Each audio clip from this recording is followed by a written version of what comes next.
Case విషయం నేను ఎవరికి కూడా ఎక్స్ప్లెయిన్ చేయాల్సినటువంటి అవసరం లేదు. కానీ వాస్తవ విషయాలకు వస్తే అసలు ఈ కేసు మూలం ఎక్కడి నుంచి స్టార్ట్ అయింది?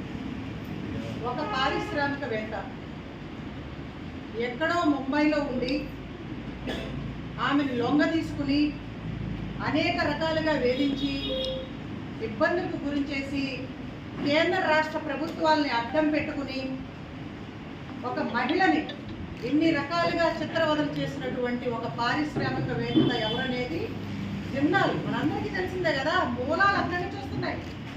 ఇప్పుడు ఈ రోజున గత ప్రభుత్వాన్ని అడ్డం పెట్టుకుని మరి అతను ఈ విధంగా ఆమెని వ్యక్తిగతంగా కానీ కుటుంబం మొత్తం కూడా అందరినీ కూడా ఇబ్బందులకు గురి చేశాడు, అరెస్టులు చేయించాడు అని మనందరికీ తెలిసిన విషయమే. దీని వెనక కుట్ర దాగి ఉంది.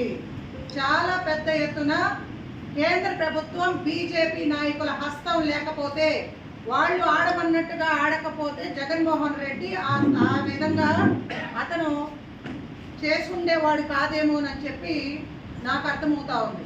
ఈ రోజున కూడా ఆ పారిశ్రామికవేత్త గురించి మాట్లాడనివ్వకుండా ఆ కుటుంబాన్ని చంపేస్తామని చెప్పి చాలా ఇబ్బందులకు గురి చేస్తూ ఉన్నారు. ఆమె అసలు ఎక్కడ ఎవరి వల్ల వేధించబడిందో పేరు కూడా చెప్పలేని పరిస్థితుల్లో భయపడతా ఉన్నారు. వాళ్ళకి ప్రాణాలకు హాని ఉంది కాబట్టి ఇప్పుడున్నటువంటి ప్రభుత్వం స్వయంగా ముఖ్యమంత్రి చంద్రబాబు నాయుడు గారు ఆమెకి ప్రత్యక్షంగా ఈ కేసు గురించి మాట్లాడి హామీ ఇచ్చి రక్షణ కల్పిస్తామని చెప్పి ఇక్కడ దాకా తీసుకొచ్చారు, పూర్తి భద్రత కల్పించి.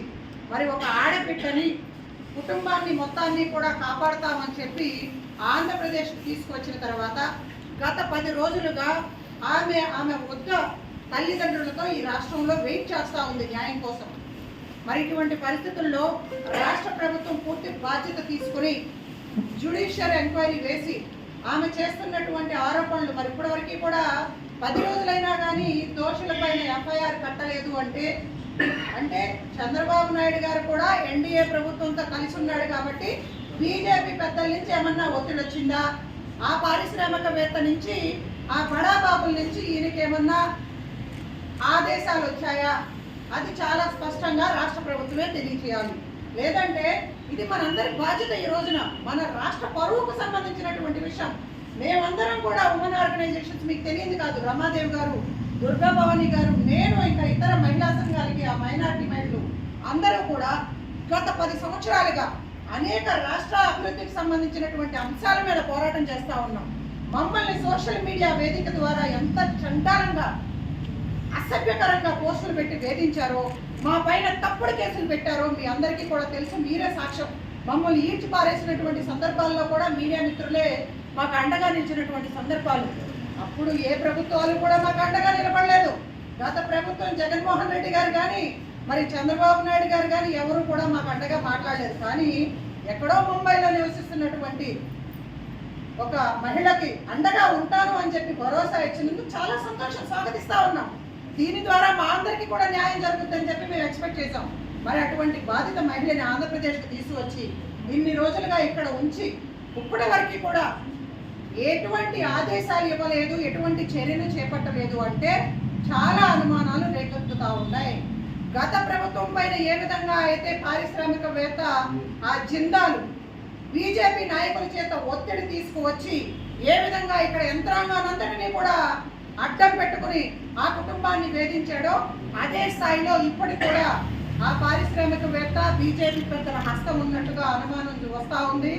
ఏదేమైనా కానీ ఈ రాష్ట్ర ప్రభుత్వం చొరవ తీసుకున్నందుకు బాధిత మహిళకు ఆమె కుటుంబానికి న్యాయం చేస్తానందుకు తక్షణమే జ్యుడిషియల్ ఎంక్వైరీ వేసి ఆ ఎఫ్ఐఆర్ నమోదు చేసి దోషుల్ని పట్టుకోవాలి అని చెప్పి కాంగ్రెస్ పార్టీగా మహిళా సంఘాల ఐక్యవేదికగా డిమాండ్ చేస్తూ ఉన్నాం.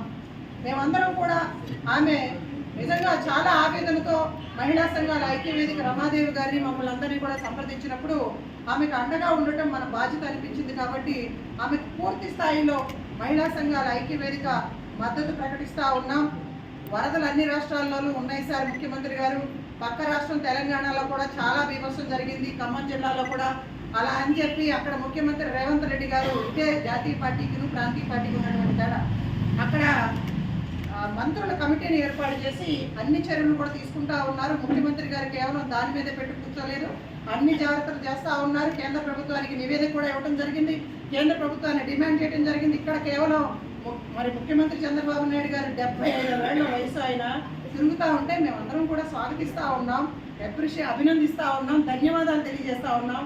కానీ కేవలం ముఖ్యమంత్రి మాత్రమే పనిచేస్తూ ఉన్నాడు అనేది అది ప్రొజెక్ట్ చేయకుండా మిగిలిన మంత్రులు కూడా చేతనైన వారే వాళ్ళ ద్వారా ఒక కమిటీ ఏర్పాటు చేసి వరద సహాయ చర్యల్లో వాళ్ళందరినీ కూడా ఇన్వాల్వ్ చేయండి.